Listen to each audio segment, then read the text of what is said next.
Welcome to the Curious Hearts Collective podcast, here to help you align to life in joyful, creative, and inspiring ways with your host, Vanessa Trufin. So Angus, I am so excited we get to connect again. How are you doing? Fabulous, and I'm excited too. I always love these conversations. We always go deep, and we have so much fun. And we explore topics and conversations that are just kind of bouncing around in our head. And I always love the idea of getting the thoughts that are in your head out. I Yeah. feel like it's so easy to ruminate, and it's so easy to think that we have the right thoughts, that all of our thoughts are right. And I always like playing with the idea of what do I currently believe is true that isn't true. And one of the best ways Ooh. to explore that and for me to grow is to get those thoughts out and expose them to the light of, God, the light of just actual sunlight. Sunlight's a great disinfectant, but Mhm. also the light of other people. And it's like, wait a second, you said that and I heard that. And is that true? Is it always true? Just having those conversations is such a powerful way to explore what we believe. And what we believe affects our life, and it creates our life. And if we're believing something that has some little, you know it's infected with some mistruth, half truth, something like that, it can Yeah. taint the way we create our future. And so I want people to help me see the things that I believe that aren't true, instead of being afraid of those things. Like, there's a lot of people who are just trapped in the idea of, I have to defend my beliefs. And I would rather not defend my beliefs. I would rather expose them, explain them, and have somebody correct me in that. And that sets me up for so much more success in the future. Dang, I wasn't expecting you to go there, but that's incredible. And you actually presence this idea that I used to have, I think, pre-leadership, pre-therapy, pre-coach and mentors that I nobody could help me. That I'm like, I don't know how to explain it. I'm not going to get it across well. It's not going to make sense when I say it out loud. And I think that belief held me back so much Yeah. because there were times I think I just didn't give people in my life enough credit to realize that actually I can be heard and they can hear and identify the blind spots that I can't. Yeah. And this is what I love about, the Curious Hearts Collective and our conversations is that it's just observation and curiosity. Hey, I heard you say this thing. What does that mean? Hey, I heard you say this thing. What's that about? Or even vice versa. I have a thought in my mind. I would really appreciate the support in navigating that and understanding it. So love that. Love that a lot. I saw my cousin today and it was just an interesting conversation. She's a nurse and I go to her house to play piano and I wasn't expecting her to be home today. So when I walked into her house, I was like, hi, you're home. And she was journaling. And she's like, can I just say some things out loud? And she did. And it led to a beautiful discovery for both of us. Something came up for her, something came up for me. And man, the power of connection. And not only just that, but what I hear in you is the willingness to go there, the willingness to open up and be vulnerable and excavate whatever it is that you're navigating through. So that's pretty badass. Yeah. Well, and I love that you shared vulnerably one of those things for you, and I'll bring up one of those things that you were actually instrumental in. We were on that road trip that I think we've talked about on the podcast once or twice before, so some people Yeah. are kind of aware of that road trip. But my belief at that time was that my voice didn't matter. Like, the Mm. things I would say, like, nobody really cared about. And so that was something, you don't just go around announcing that, you don't go around declaring that. Right. And yet that belief system led me to closing my mouth more. It led me to staying silent and just being a listener, trying to receive all the information. And it took some of that being exposed to the light of you in that car and man in that car for you guys to give better information, like for me to consider, contrary to the evidence that I had accumulated over all those years that told me that story. You gave me a different story, and that allowed for me to change my future. And so that's what I'm talking about. We don't really even know what we believe that isn't true, but it's guiding us. It's creating our current reality. And until we find somebody that can shine some light on that and go, no, no, that's not 100% true. And if you shifted that, it would change your outcome. It would change your future. And so you did that for me in that car, and you continue to do that in these conversations. And so that's partially why I love them. I'm honored to. I think it's really great that you and I both have a desire to help people see their superpowers. Yeah. And in that moment in that car, I mean, we were driving from Phoenix to New Mexico, right? And we were in there for a while and we love to talk and have conversations and get deep and intimate with one another. And the things you were saying were just so wise. And I'm glad that I had the courage to say that to you, to say there's a lot of wisdom. You get to acknowledge yourself. And because not only has it opened up and changed things for you, but like you now have the courage and the awareness of your powers to go and impact others. And that's my goal is to create massive waves and ripples of transformation and bringing unity and awareness and authenticity and acceptance and love to people's lives. So I love that we get to do that with each other. Yeah, I love it too. Yeah. And I love these conversations. I'm a huge partaker in podcasts, and so when it's a great conversation, you can't help but getting drawn into it. And I just hope that other people get drawn into these because there is so much wisdom that's shared, and there is so much hope, I think, that's shared. That doesn't mean that you're not going to go through struggles, and that you're not going to face hardships. And we are examples of those hardships Yeah. being fought through, being supported through, and coming out better, wiser, smarter, happier, and more fulfilled on the other side. So it's fun. No, it is actually quite fun. At least I sometimes, I mean, I'm like my palms are sweating, I'm uncomfortable. I'm like, oh, but that's also evidence to me that it's worth it because afterwards I'm like, I learned a new thing about myself and I discovered why XYZ. And I'll talk a little bit about what you said of how you sometimes we carry this narrative with us of and we just chalk it up to it's who I am. It's how I am. Right. And it wasn't until honestly a couple weeks ago that I had this big breakthrough of why so often I stop myself from saying a thing, from pointing something out, and I somewhere along like third grade or fourth grade or something, I answered a question in class, and the teacher was standing in the front of the class, and he's holding his notebook, and he was like, Vanessa, if I weren't at the front of the class, I think you read it directly from the notebook. Like the answer that you said is verbatim what's written here. And I was proud of that. And I got made fun of. Like I got bullied in school for being smart. Oh my God, Vanessa, you said blah, blah, blah, blah, blah. And that made me start consecutively doubting whether I wanted to speak up, whether I wanted to share something, if I wanted to share my insight, even if I knew the answer, I would doubt. It wasn't whether I don't know, I would just start doubting. And that doubt led to a lot of hesitation. And it led to me keeping my mouth shut in moments where maybe what I needed to say and what I had to say was worthwhile. And it was in a conversation with a friend when she was telling me about how she was bullied in school. And I was like, I was never bullied. And immediately my brain went, yeah, you were. You were bullied. And I was bullied for being smart a couple of times. And that is something that now as an adult, I'm learning how to navigate through and work through of it's okay. I understand. I see you, little third grade Vanessa. I'm giving you a hug. I acknowledge that there's fear when it comes to speaking up and saying your mind, speaking your piece. And you're older and wiser now. It's safe to speak up, and I'm encouraging myself to do so. So I love that you said that earlier because that just reminded me of an old narrative that I didn't even understand why I was so hesitant for so long to just speak my mind. Yeah. And I was like, oh yeah, that doubt came from bullying. So interesting. Yeah. And that's the thing is that those things are in there.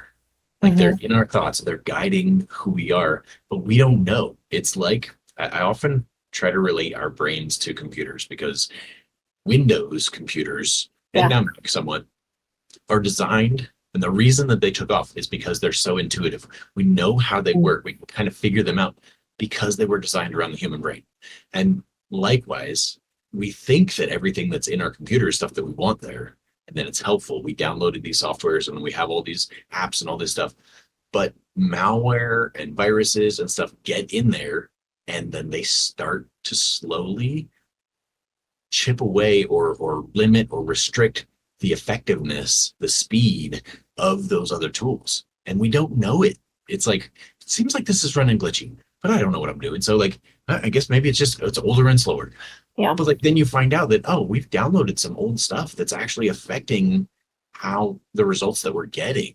And that's happening inside of us. And unless we get that stuff out in front of somebody who can be that virus detector, that malware detector, like, that sounds like you're running a program that's not really effective for you. We should probably remove that.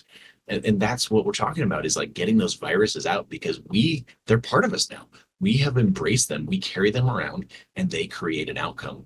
And it's not helpful. It's not going to get us to our greatness. It's not going to get us to what we were designed and created to do if we hold on to those old lies, whether it's bullying or fear or anxiety or stress or sadness or grief or rejection, abandonment, like you name it. All those things are little viruses, and they dictate our results as long as we allow them to like have that unspoken power where we just believe it, and it starts to affect us, infect us. Yeah. So often I hear the response of, well, that's just how I am. That's who I am. That's how I am. And a part of me for a while used to accept that as the truth. Like I think in dating, I would ask for something and a guy would respond like, well, that's just who I am. And I was like, I mean, okay, but you're still choosing that. You're still choosing to carry around that narrative. And it takes a lot of courage to choose to stop. And I know that you and I have both done coaching, I mean, together in a container before and individually, like you and your partner may and do this professionally. And I'm curious at what are some of the common stories that you see, because you work primarily with women.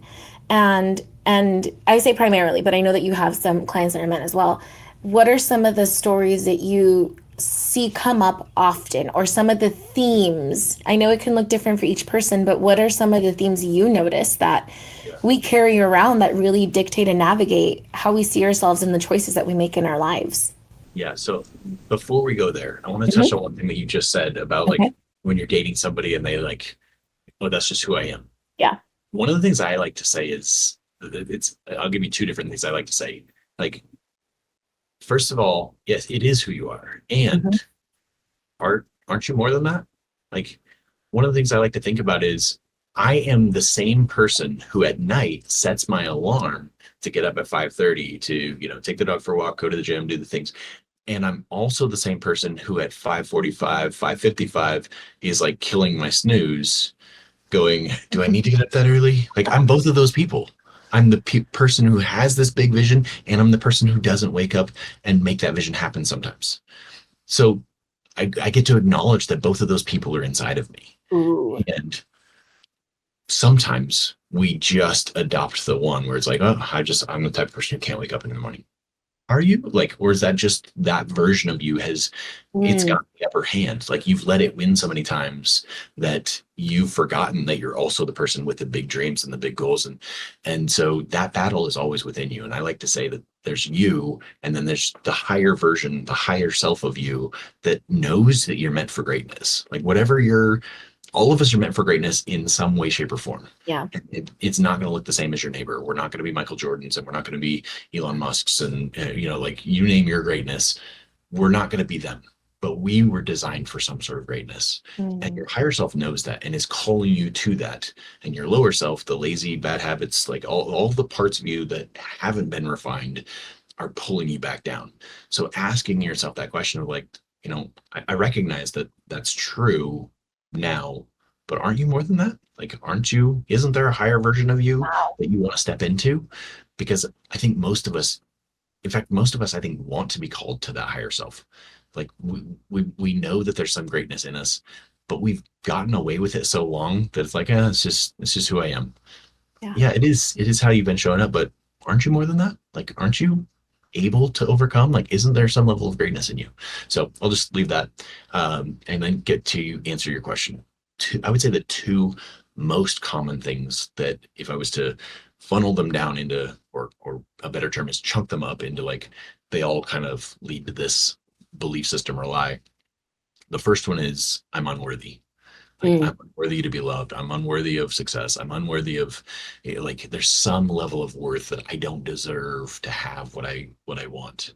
And Yeah. that again goes back to your higher self knows that you want it. That's why there's sadness. That's why there's grief, is that part of you knows you deserve it and you should have that. Right. But the lie has come and said you don't deserve it. So that's where the tension is. That's where the sadness, that's where the emotion comes in, is I know I want this. I know I should have this. I know I could have it, but I don't deserve it. If you just knew that you didn't deserve it and you just weren't worthy of it, like there wouldn't be, you would just be resolution. Like there would just be like, I guess I don't deserve it. Okay, just this is the rest of my life. It's I don't deserve those things, and I'm fine with that. That's how it is. But the emotion comes because there's the disparity. Yeah. So that tells you that you do deserve it, but most of the time you're believing something that's keeping you from getting it, and that Mhm. belief is the lie that is the virus. The I would say the second highest up one, or like chunked up version of that, is the I'm just too much. Like I'm unlovable because like I'm this big personality. I'm this bigger than life type of person, and people just they can't handle me. Like those are like some of the other different stories that like no man is good enough for me because I'm this, or I'm not putting up with anybody. I'm not settling. All of these things, like we lift our for a certain percentage of people, they lift themselves up to this I'm better than everybody. I'm looking down on the rest of the huddled masses and nobody deserves me. Like there's different versions of it, but it's some level of I'm too high or I'm too low. And I love humility. A lot of people have many definitions for it, but one of the Yeah. definitions that I like the most is humility is not thinking more of yourself or less than yourself. It's thinking of yourself less often. So when Mm. you are thinking of yourself and you're just thinking about other people and you're curious, you're interested, like Mhm. when you can have a conversation with anybody, even the janitor at the 7-Eleven, like and have a conversation where you're genuinely curious about their life or their perspective because you don't see yourself as better than them. When you just are willing to be curious about everybody, that brings you down to that level where the world is amazing. Like Mm. people have amazing stories.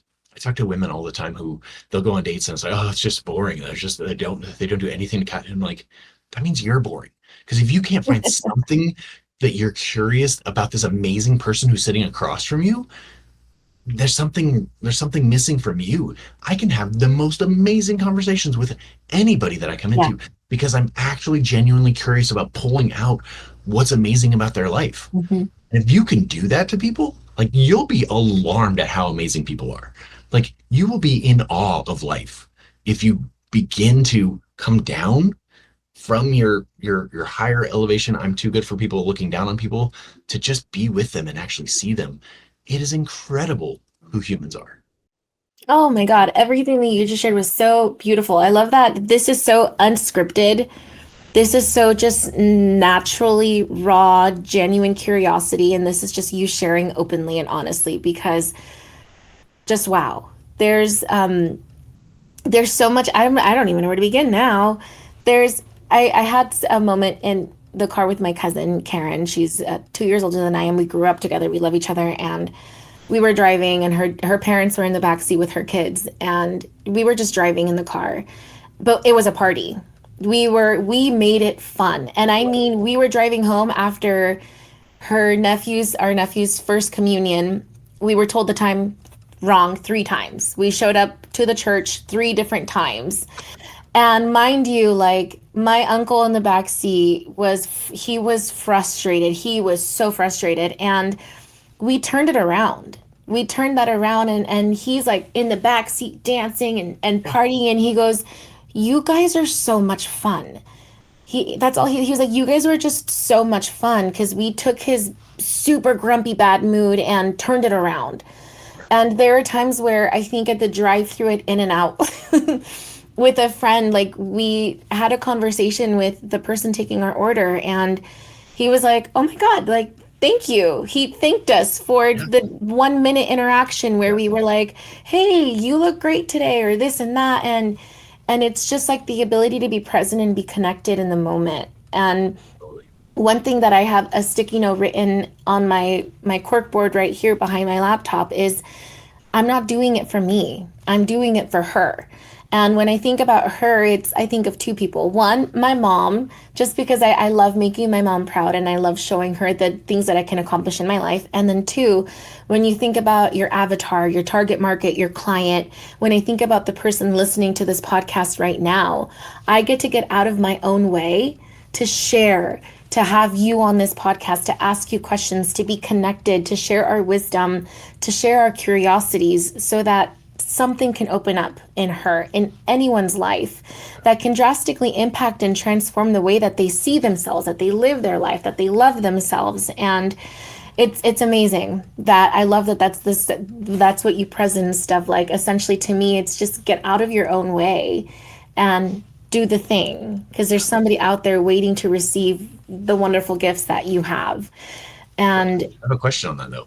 yeah. So like when you say you're doing it for her, like after you explained who her was, like my question for you is, what about the other her?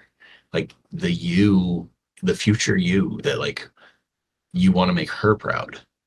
Like you want Mhm. to live the best life for that woman, for that Vanessa, not the one that like has trouble getting out of bed in the morning and who's Yeah. emotional, like struggles with whatever she struggles with, but like the you that is the greatness, that is the future you. Like, what are you doing? How do you connect to doing what's going to make her proud?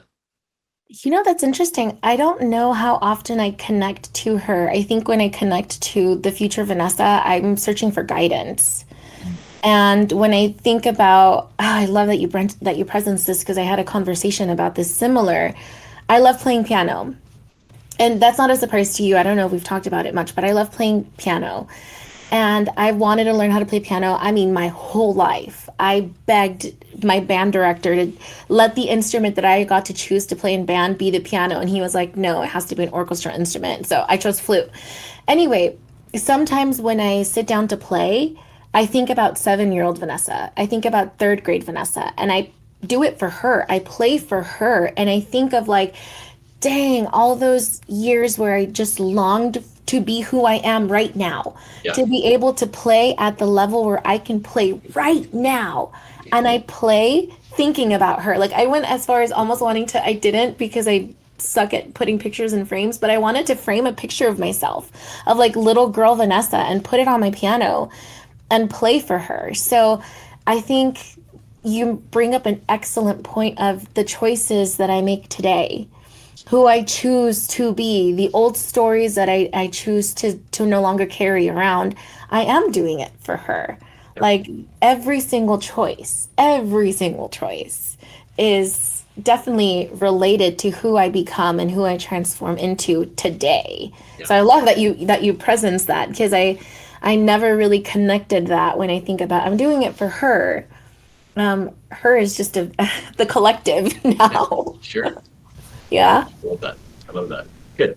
I think it's important that, you know, making your mom proud is awesome. That's a priority for me, for my, kind of living up to the vision of who my Mm, parents raised me to be, that kind of stuff. yeah. And like, there are times where even their visions for us are outdated, or their visions for us are limiting. And so we get to connect with, and then there's people that do those exercises of like write your eulogy and all that kind of stuff. And to me, that's a little overly dramatic, but like thinking of, yourself 10, 15, 20 years from now, like what looking back would have made you proud? Like, oh, you really took a risk there. Like that was the moment, what Mhm. was the moment? That was the moment that something changed.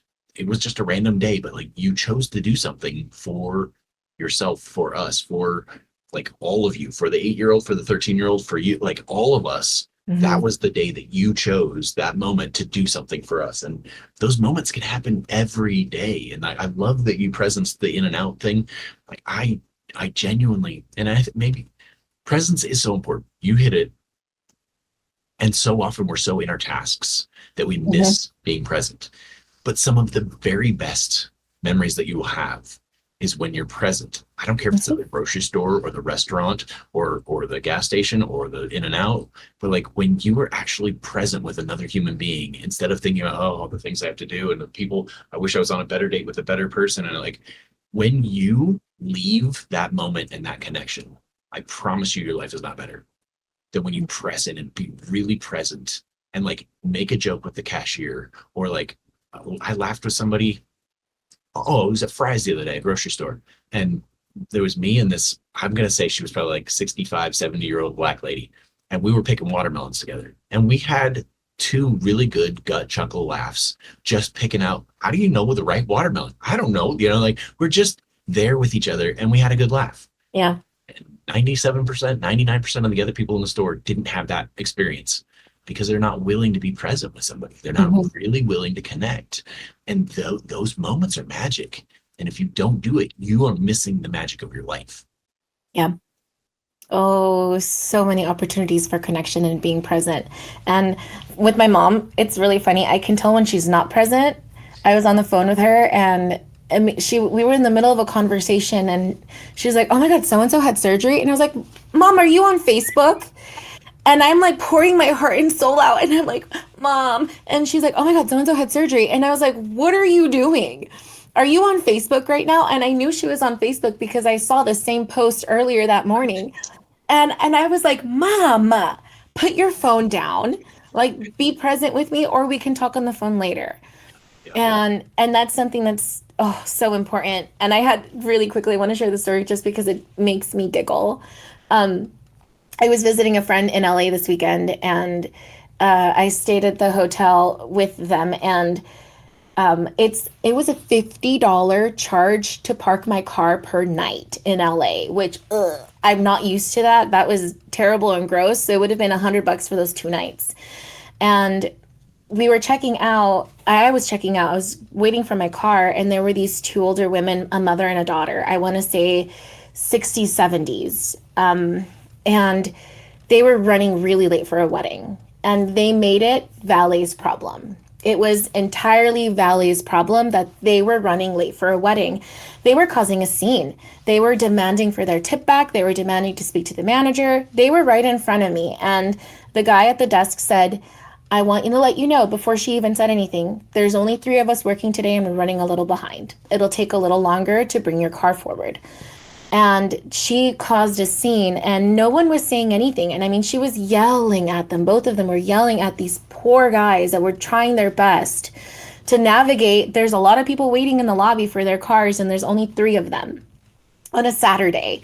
So I kind of just made a comment. I was like, I don't think it's valet's problem. I think it was your time management. And then the mom, after her daughter stormed out, stopped by and apologized. And she was like, I'm sorry, I don't know why she's like that and this and that. And I was like, well, just manage your time, but I don't think it's their problem. And I thanked valet, and of course I gave them a tip. And at the end, the charge for valet was gone. So the $100 that I was supposed to pay was gone. And I'm not saying it's because of that, but in that moment of being present, of like even me just saying to the valet, hey, thank you for doing your best. Yeah. I'm sorry that you got yelled at, like that was uncalled for. I'm sorry that happened. It just brought a little bit of kindness and light, I imagine, to their day. Yeah. Not only that, but like the people that were around me also got to see somebody speak up and say something and be extra kind to the people who were being treated poorly for their lack of time management. That's truly what it was. I was like, you didn't manage your time well. You're in LA on a Saturday. What were you expecting? You're running late for this wedding. Anyway. So funny though, the irony is the longer she sits there and yells at those 2 guys, and they have to like stay there and like listen to her, they can't go get the cars. Yeah. Right? Like one of them probably has to stay, but the other one should be going. And the more you yell at them for the situation that you've created, the slower you're making it go. Like there's such detachment from how we contribute to our own problems, So yeah. Detachment from how we contribute to our own problems. Let me say that one more time, because that lands. Detachment from how we contribute to our own problems. How many times does that lead us to be stuck in victim, to be playing the blame game of like, it's your fault, it's your fault, it's your fault, when in reality we lack the accountability because we're detached from how we contribute to our own problems. Wisdom, bonk. Well, yeah, and this is, to get back into my element, this is so relevant to relationships. Mm. We go into conflicts and we blame the conflicts on our spouse, or we blame them on our girlfriend or our boyfriend because they stepped on our trigger, like they stepped on our landmine, and it's their fault.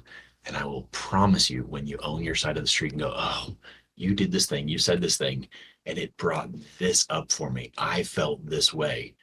You may have like triggered it, but that explosion of emotions was inside of me, which means I had the bomb wired up inside of me.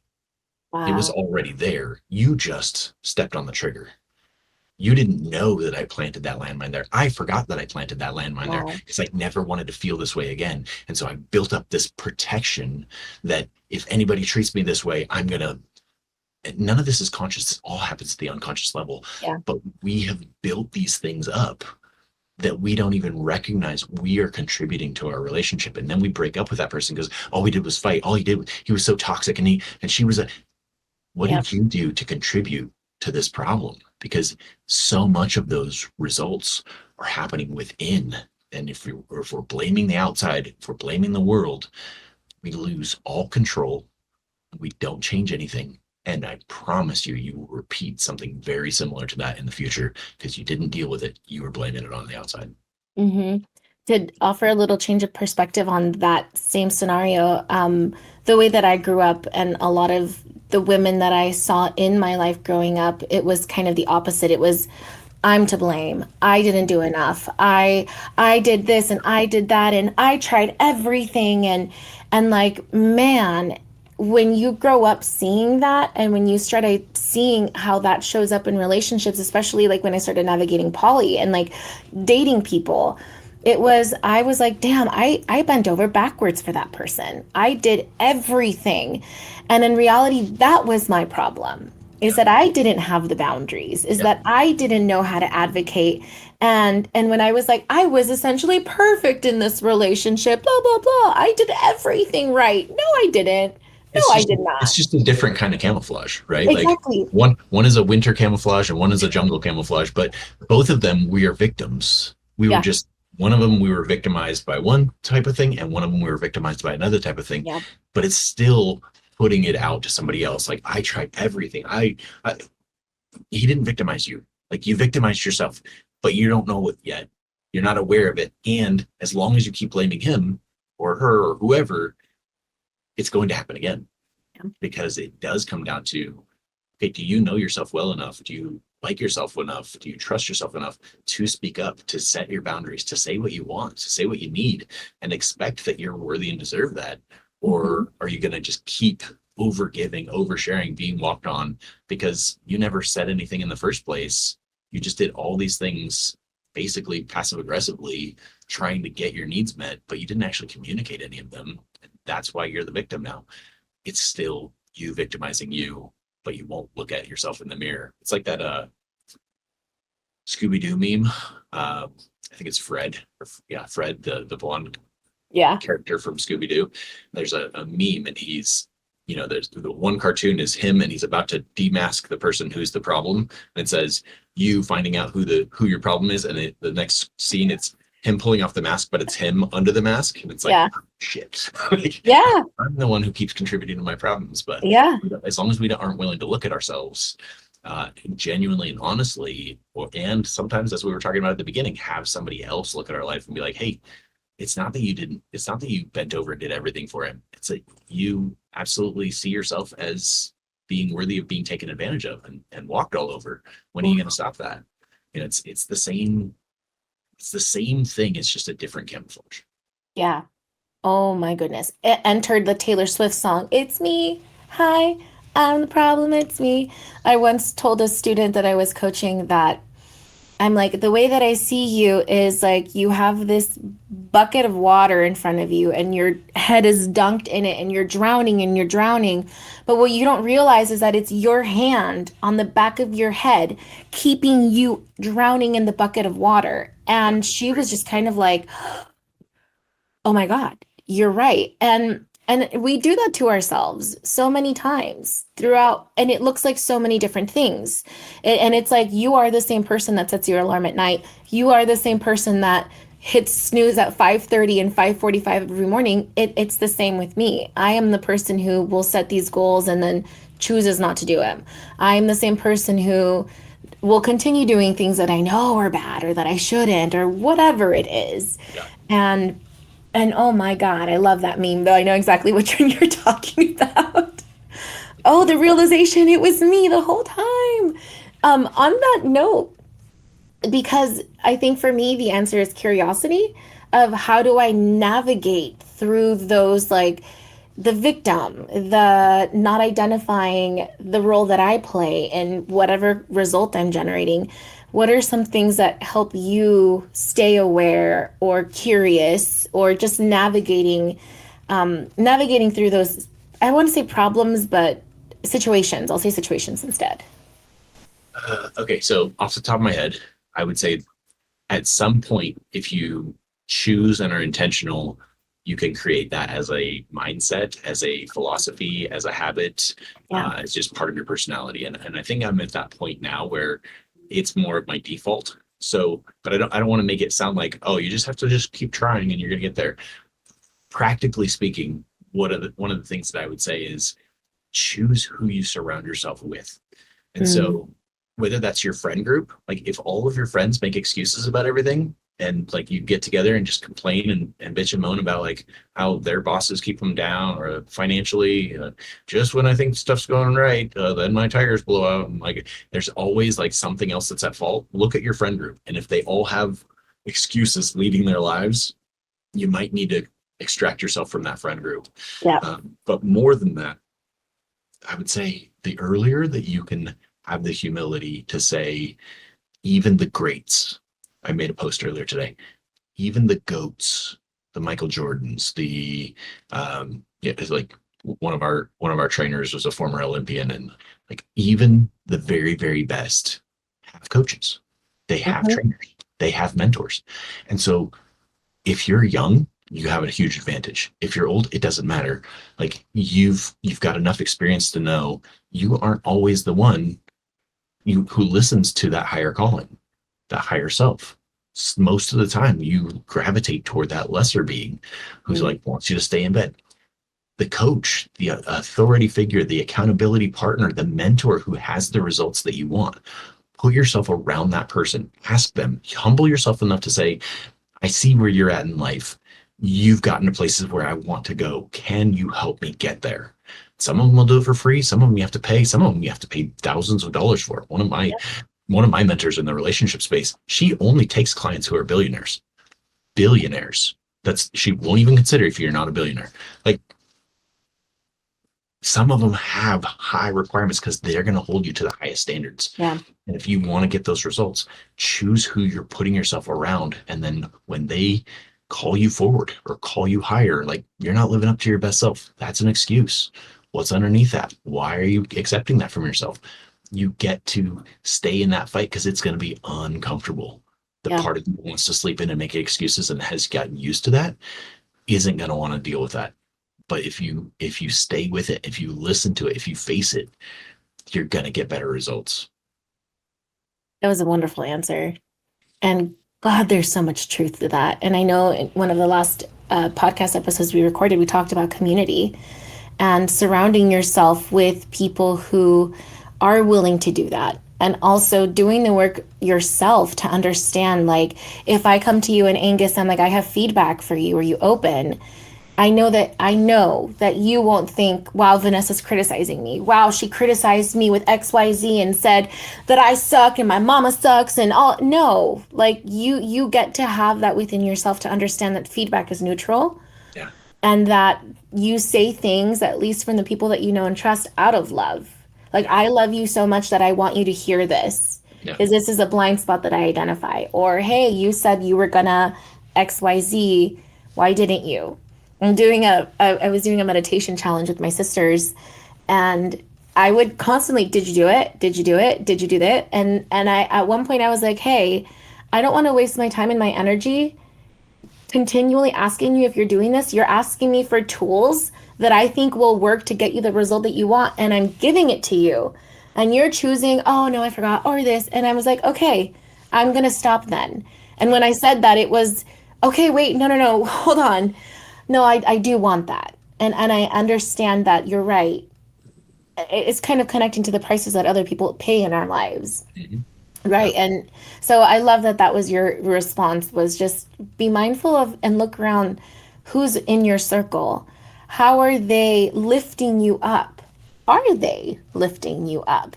And then what role do you play in that relationship as well? Yeah. And sometimes the hard thing is choosing to leave, or you can also see if you guys can invest together and grow together and set new goals and be accountable to help elevate each other up. Loved that answer. Thank you for sharing that. I think we should probably wrap up Yeah, pretty I was soon. thinking the One same. of the things that comes to me is like those people that you ask to lead, to mentor you, to coach you, they're only going to tolerate your bullshit for so long. Mm, And one of mhm. the things that we see with some of our clients, and we've gotten better about asking this question going into it. You've asked me to coach you. You've asked me to coach you in this area. I am not going to know when my truth is going to step on your landmine. When I'm going to say something to you that's going to like bring up the like inner monster, like, how dare you? You didn't know you don't know what it meant. Like, I don't know where that landmine is planted, but I'm going to step on it at some point. You know you longer than I've known you. How are you going to respond when I step on that landmine? What is your default? What do you do? Do you lash out? Do you ghost? What happens to you when that happens? And we need to write that down so that you know and I know what to expect. And then the next question that I typically ask is, what does the higher version self of you know that I need to say to speak to that version of you, not the lower one who's like all offended and wants to hide? What do I need to say to you to help you remember that we're doing this intentionally? Because I promise you, the moment that I step on that landmine, that's the most important moment of all the coaching that we're going to do. Yeah. Because if we don't deal with it, it will continue to lead to the same results over and over. So when you want to run, when you want to hide, when you want to lash out, that's the moment that we need to decide right now how we're going to handle that so that we can actually have a breakthrough in this area. I love that so much. And I for myself get to journal on that. I know one of the things for me, and I know we get to wrap up. When I want to run, when I want to hide, when I want to hide my head under a pillow, that's when I seek out connection, because I know that reaching out and saying, "This is how I'm feeling. Can I support you? Can you support me?" brings me out of that. And it for me, it's connection. And that's just one of the ways. So I love that you presence that. I love that we're ending with those really powerful questions for reflection. And again, this is be curious. Be curious. Be curious about your thoughts, about the stories that are navigating your life, about your own relationship with worthiness, with not enough, with anything that we've talked about in this podcast today. Angus, thank you for your wisdom, for your insight, for your love, for your generosity, your curiosity. This has been an incredible conversation. I'm so grateful for your time, for your energy, for your presence. My pleasure. It's always so much fun. Thanks, Vanessa. We're looking forward to Yes, the next one already. of course, me too. Thank you for listening to the Curious Hearts Collective podcast with your host and executive producer, Vanessa Trufin. This podcast has been produced by Dennis Trufin. And remember, links to resources will always be in the show notes down below for you, so make sure you check those out. And please follow, rate, and review this podcast wherever you are listening, as it does really help out this show.